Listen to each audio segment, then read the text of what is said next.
एक साल के सफर में बनाया आपने number one, voice of Panipat number one.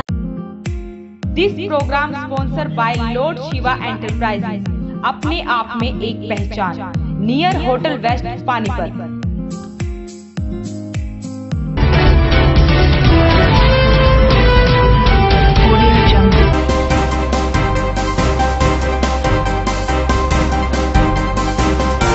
नमस्कार, वॉइस ऑफ पानीपत में आप सभी का स्वागत है और आप देख रहे हैं पानीपत दनादन। मैं हूं आपके साथ सिमरनजीत। आइए आगे बढ़ने से पहले नजर डालते हैं आज की कुछ खास गतिविधियों पर। पानीपत में अपनी मांगों को लेकर डाकिए गए अनिश्चितकालीन हड़ताल पर।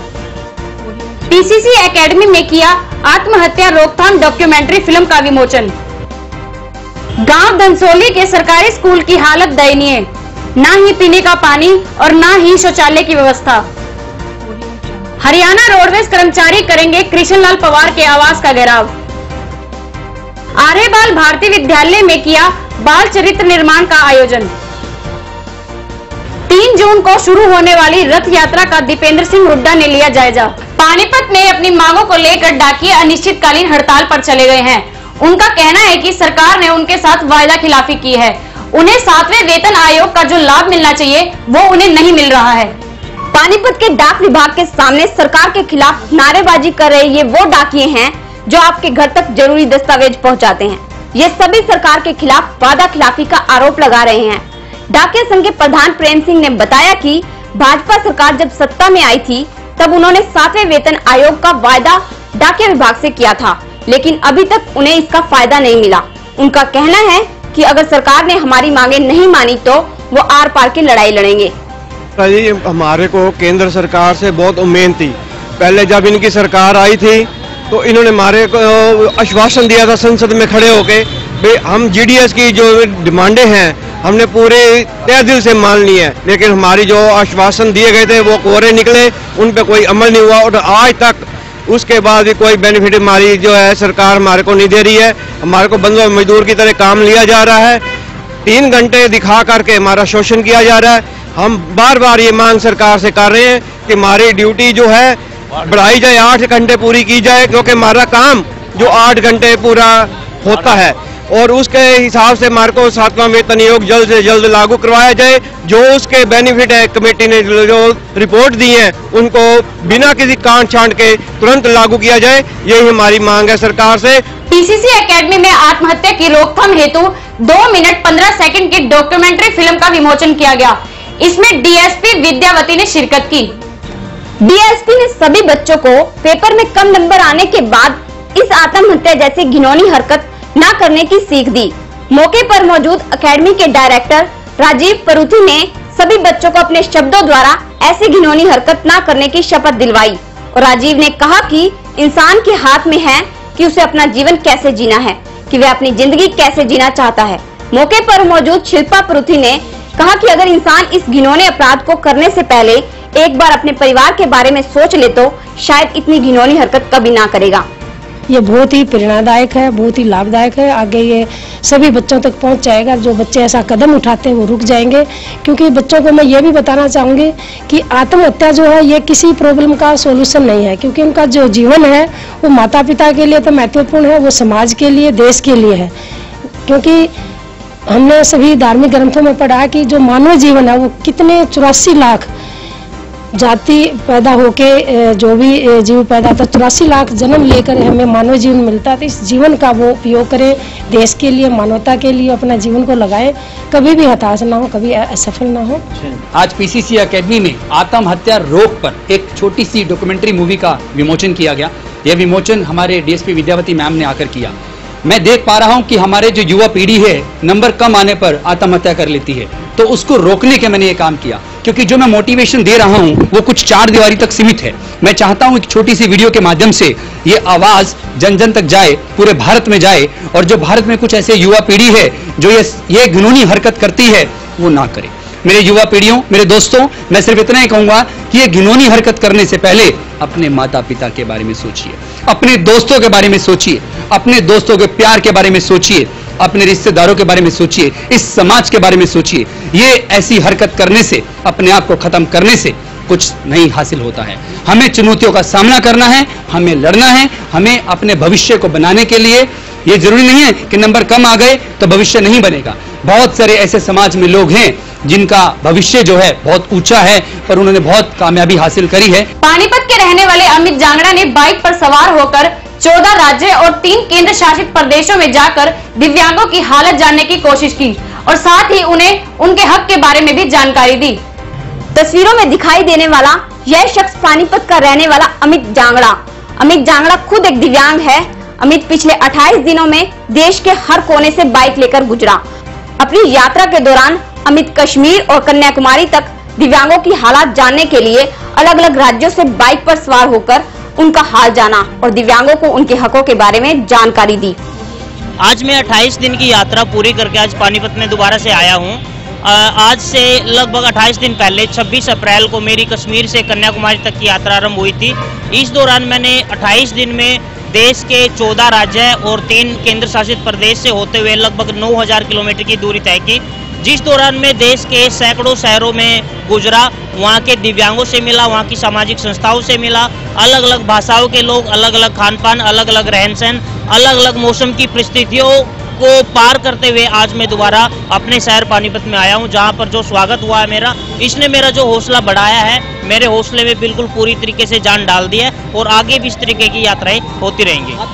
यात्रा का मुख्य उद्देश्य क्या था? मेरी यात्रा का मुख्य उद्देश्य जो था वो दिव्यांगों में एक सशक्तिकरण और एक सकारात्मकता का प्रचार करना था, जिसमें मेरी नीफा हमारी संस्था ने पूरा सहयोग किया। उन्होंने मेरी हर तरीके से इस यात्रा की व्यवस्था की और इस दौरान में अलग अलग राज्यों में विकलांगों से जो मिला, उनकी मनोदशा के प्रति जो उनकी सोच थी कि वो दिव्यांग है तो कुछ कर नहीं सकते, लोग क्या सोचेंगे, तो जब उन्होंने मेरे से मिला, मेरे विजन के बारे में उनको पता लगा, तो उनके मानसिक स्तर में कहीं ना कहीं बहुत बदलाव देखने को मिला। वैसे तो हरियाणा के शिक्षा मंत्री रामविलास शर्मा हर रोज शिक्षा नीति की तारीफ करते हुए नजर आते हैं, लेकिन कुछ स्कूल ऐसे भी हैं जहां पर समस्याओं का अंबार लगा हुआ है। खराब समरसीबल बिल्डिंग के हालात दयनीय। ये तस्वीरें जिले के गांव धनसोली के सरकारी स्कूल की हैं। खुली टूटी से बच्चे पानी पीने को मजबूर हैं। जरा आप ध्यान दीजिएगा। सरकारी स्कूल की जर्जर होती इमारत, इसमें शिक्षकों ने मासूम बच्चों को बिठाना भी बंद कर दिया है।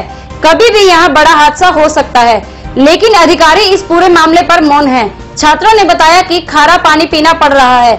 स्कूल में पीने की पानी की व्यवस्था नहीं है, बाहर से पानी पीकर आना पड़ता है। शौचालय भी नहीं है। यहाँ पर पानी की समस्या है, बाथरूम की समस्या है। अच्छा। बाहर से पानी पीना पड़ता है। यहाँ पर खारा सा पानी है। अच्छा, बाथरूम की कितने साल से समस्या बनी हुई है? 5 साल से। स्कूल शिक्षक अनिल पवार ने तो सभी समस्याओं से पर्दा तो बड़ी सहजता से उठाया, मगर स्कूल में शिक्षकों की कमी का दुखड़ा भी कह दिया और मीडिया से इस मसले पर गुजारिश की सरकार को इन समस्याओं से रूबरू करवाया जाए और इन समस्याओं का जल्द समाधान हो सके। 6 महीने से जो हमारा पानी का जो सबमर्सिबल ट्यूबवेल है उसका वो डैमेज हो चुका है, तो डैमेज होने के बाद हमने डिपार्टमेंट में उसकी वो दी इन्फॉर्मेशन पानी के, और स्कूल लेवल पे हमने एक सबमर्सिबल टुल्लू पंप यहाँ से गांव से कनेक्शन लेके वो लगा दिया ताकि बच्चों को पीने का पानी वो मिल सके, लेकिन उस पंप की सप्लाई बहुत कम है। उससे मतलब बगीचे के लिए या पौधों के लिए या बच्चों के लिए पूरा पर्याप्त मात्रा में पानी नहीं मिल पाता। और पानी की कमी के कारण ही जो हमारे शौचालय हैं उनमें सफाई में थोड़ी समस्या आ रही है कि हमारे यहाँ जो चौकीदार होता है उसकी पोस्ट वैकेंट है, माली की पोस्ट वैकेंट है। तो इस बारे में डिपार्टमेंट को हमने कई बार वो करवाया अवगत। डीसी साहब के पास भी एप्लीकेशन लगाई है हमने सबमर्सिबल ट्यूबवेल के लिए। एसडीएम साहब को भी हमने अप्रोच किया है कि पंचायत के लेवल पे या किसी अन्य सोर्स से सोशल जो संगठन होते हैं उनसे भी हमने रिक्वेस्ट कर रहे हैं कि एक सबमर्सिबल ट्यूबवेल के लिए। और सर एक हमारी और रिक्वेस्ट है, स्कूल में स्टाफ की कमी है। इस वक्त विद्यालय में इंग्लिश, हिंदी, मैथ, साइंस जो हमारे मेन सब्जेक्ट है कोई भी टीचर नहीं है। तो अब ये निवेदन है कि क्या डिपार्टमेंट से कि यहाँ पे पीने के पानी की भी व्यवस्था करवाए थे और स्टाफ की, ताकि पढ़ाई सुचारू रूप से चल सके। हरियाणा रोडवेज के कर्मचारी आने वाली 3 तारीख को परिवहन मंत्री कृष्ण लाल पंवार के आवास का घेराव करेंगे। पानीपत के बस स्टैंड में रोडवेज कर्मचारियों ने मीटिंग की। मीटिंग में सभी कर्मचारियों ने आह्वान किया कि वो 3 तारीख को परिवहन मंत्री के निवास का घेराव करने के लिए बड़ी संख्या में पहुंचे। तालमेल कमेटी के सदस्य रणवीर शर्मा ने कहा कि सरकार ने अब तक उनकी कोई भी मांग नहीं मानी, जिसके चलते उनमें रोष बना हुआ है और इसी के चलते वो 3 तारीख को प्रदर्शन करेंगे। आज हमारा रोडवेज संयुक्त संघर्ष समिति कार्यकर्ता सम्मेलन था। सभी डिपो में हमारी 5 टीमें बनी हुई हैं। 3 तारीख का मतलौडे के अंदर परिवहन मंत्री कृष्ण लाल पंवार के ऑफिस कैंपस का घेराव के लिए हम तैयारियां पर लगे हुए हैं। पूरा हरियाणा प्रदेश में 5 टीमें हैं। हम अभी सोनीपत से पानीपत कार्यकर्ता सम्मेलन करें, उसकी तैयारी के लिए सरकार द्वारा हमारी मांगी हुई मानों को लागू करवाने के लिए परिवहन मंत्री का घेराव किया जा रहा है। सरकार से हमारी मांग है कि हमारे संयुक्त संघर्ष समिति के राज्य नेताओं को बुला के तो बातचीत की समाधान करें। नहीं आने वाले 3 तारीख को भारी संख्या में मतलब के अंदर प्रधानमंत्री कृष्ण लाल पंवार का घेराव किया जाएगा। पिछले कई सालों से हमारी पेंडिंग मांगे हैं, अभी तक एक ही मांग लागू नहीं है। आर्य बाल भारती विद्यालय में आज बाल चरित्र निर्माण का आयोजन किया जाएगा। इसमें बच्चों का शैक्षिक, बौद्धिक और आध्यात्मिक रूप से सक्षम बनाया जाएगा। आर्य बाल भारती विद्यालय में आज से बाल चरित्र निर्माण शिविर का आयोजन हुआ। विद्यार्थियों को बौद्धिक और शारीरिक रूप से सक्षम बनाया जाएगा। शिविर में लाठी चलाना, जूडो, कराटे और व्यायाम के साथ साथ चरित्र निर्माण की भी शिक्षा दी जाएगी। शिविर में मुख्य अतिथि के रूप में बीजेपी मंडल महामंत्री सरदार देवेंद्र सिंह मक्कड़ व युवा बीजेपी कार्यकर्ता गो भक्त रविंद्र भाटिया रहे।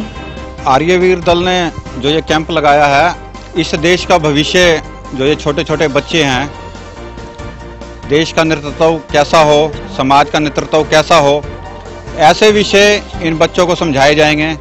भगवान ने मनुष्य को 2 चीज़ें दी हैं, एक ये देह और एक बुद्धि।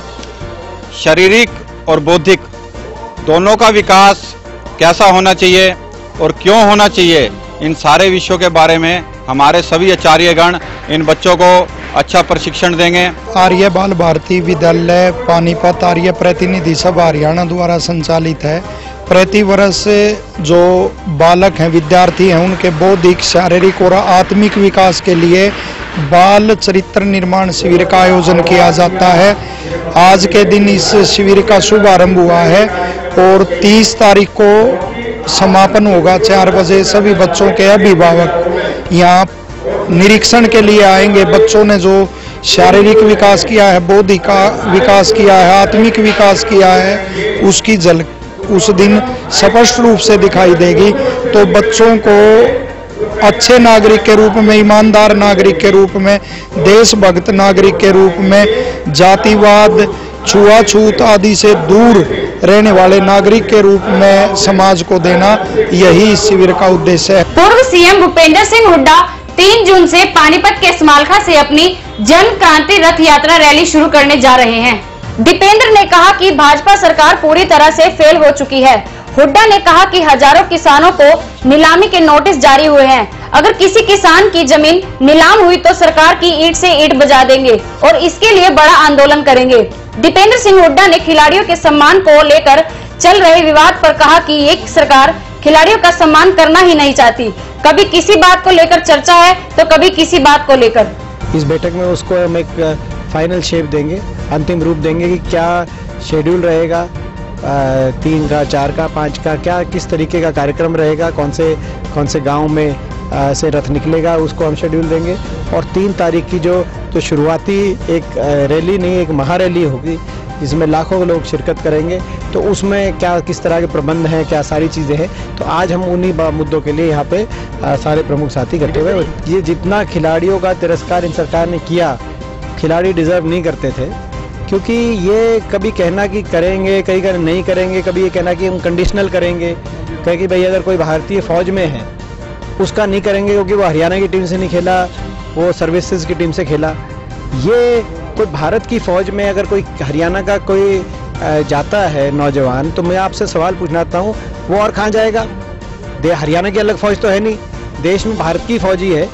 कोई अगर भारत की फौज में हरियाणा का नौजवान खेल के भारत की फौज की तरफ से मेडल ले आया तो उसको फौज भी सम्मान करेगी। आपको क्या तकलीफ है? हरियाणा को भी करना चाहिए। तो हरियाणा की अलग फौज तो है नहीं, ना वो पाकिस्तान की फौज में, उसने भारत की फौज में ही होगा। तो ये एक केवल मैं समझता हूँ इस सरकार को कुछ काम करना नहीं।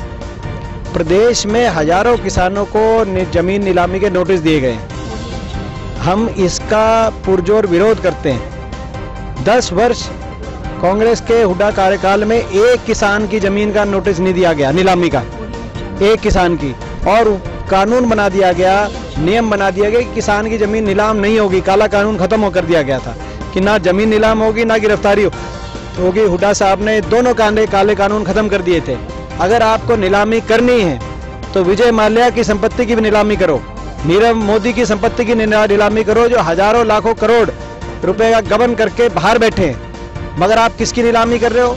किसान की। और हजारों किसानों को नोटिस आए हैं हरियाणा में, आपने भी देखा होगा, हजारों किसानों को किसान की जमीन की नीलामी। ये नीलामी, हम इस नीलामी का हर स्तर पे विरोध करेंगे।